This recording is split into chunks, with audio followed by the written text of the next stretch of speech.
Alam mo ba na napaka-importante na isave po ninyo yung recovery codes ng inyong mga Facebook account? Sigurado ako na karamihan sa inyo or sa mga followers ko ay nagtataka kung bakit gumagawa uli ako ng ganitong content.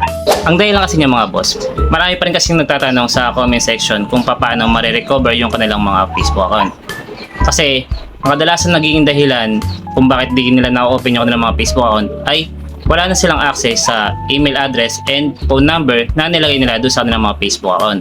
Siguro sa sobrang tagal na siguro ng kanilang mga Facebook account ay nakakalimutan na nilang i-update yun.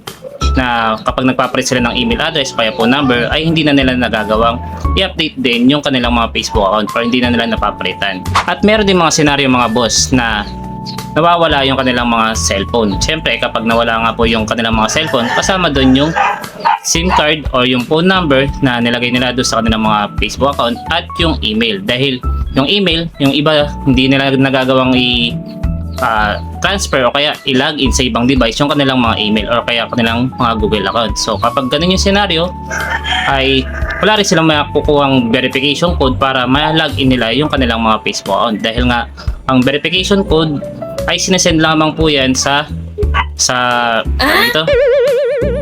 sa email and phone number at yung notification kung saan nakalagin yung inyong mga Facebook account. Pero syempre kapag nawala nga po yung cellphone kung saan nga po nakalagin yung inyong mga Facebook account ay hindi nyo marireceive yung mga ganong verification code. Ngayon mga boss, kaya ako gumawa ng ganitong mga video ay para po once na mangyari yung ganong senaryo ay handa na po kayo at alam niyo na po kung ano po yung dapat po ninyong gawin.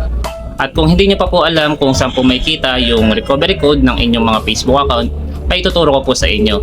At kung hindi nyo rin po alam kung paano po gagamitin yung recovery code ng inyong mga Facebook account ay ituturo ko rin po sa inyo. At kung gusto mo nang malaman kung paano yung gagawin, panoorin mo to at sana po ay makatulong sa inyo. Kung hindi niyo pa po alam kung saan po makikita yung recovery code ng inyong mga Facebook account, ang una nyo lang pong dapat gawin ay i-open nyo lang po yung inyong mga Facebook account dyan sa inyong mga cellphone. At kapag na-i-open nyo na po, ay pinutin nyo lang po yung menu sa gilid, yung may tatlong guhit. At pagkatapos dito mga boss, ay pinutin nyo naman po yung gear icon para mapunta naman po kayo sa settings and privacy ng inyong mga Facebook account. At kapag nandito na po kayo mga boss sa settings and privacy ng inyong mga Facebook account, ay pinutin nyo naman po ito pong Meta Account Center. At dito sa Meta Account Center mga boss, ang pipiliin nyo naman po dito sa mga option na ito ay ito pong Password and Security.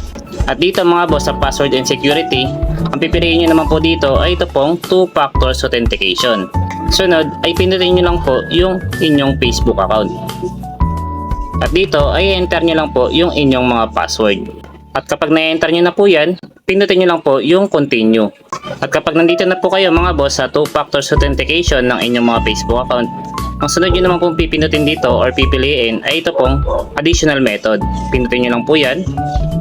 At dito ay may kita nyo na po yung recovery codes. Pinutin nyo lang po yan at may kita nyo na po yung mga recovery codes ng inyong mga Facebook account. Ang kailangan nyo lang pong gawin dyan mga boss ay isave nyo lang po yan doon sa tingin nyo po na hindi mapapakilaman ng ibang tao.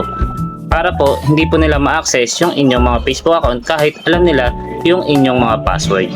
Ngayon mga boss, kung sakali pong mawala na po yung inyong mga cellphone kung saan nga po nakalagin yung inyong mga Facebook account at gusto niyo na pong i-login yan sa ibang devices, ang una niyo lang pong dapat gawin mga boss para po ma-recover po ninyo yung inyong mga Facebook account ay i-open niyo lang po muna yung browser dyan sa inyong mga cellphone kung saan niyo po gustong i-login yung inyong mga Facebook account or kung saan niyo po gustong ma-recover.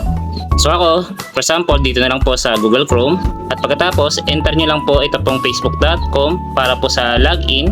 At sunod mga boss ay ilagay nyo lang po yung email address ng inyong mga Facebook account. Okay lang po kahit wala na po kayong access.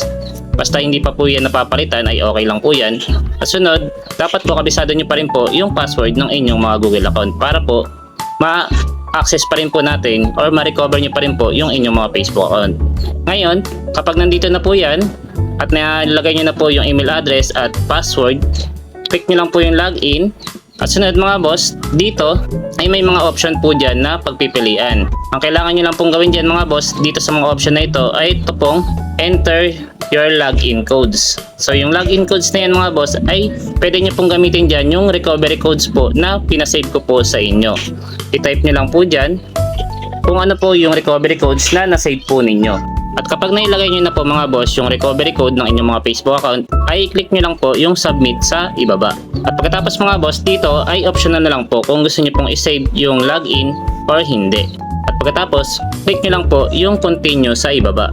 At sa ganung paraan mga boss ay na-recover nyo na po yung inyong mga Facebook account. Kung nakatulong sa inyo ang video na ginawa ko mga boss, ay huwag nyo po sanang kalimutan na i-share din para po makatulong rin po sa iba. Maraming salamat mga boss.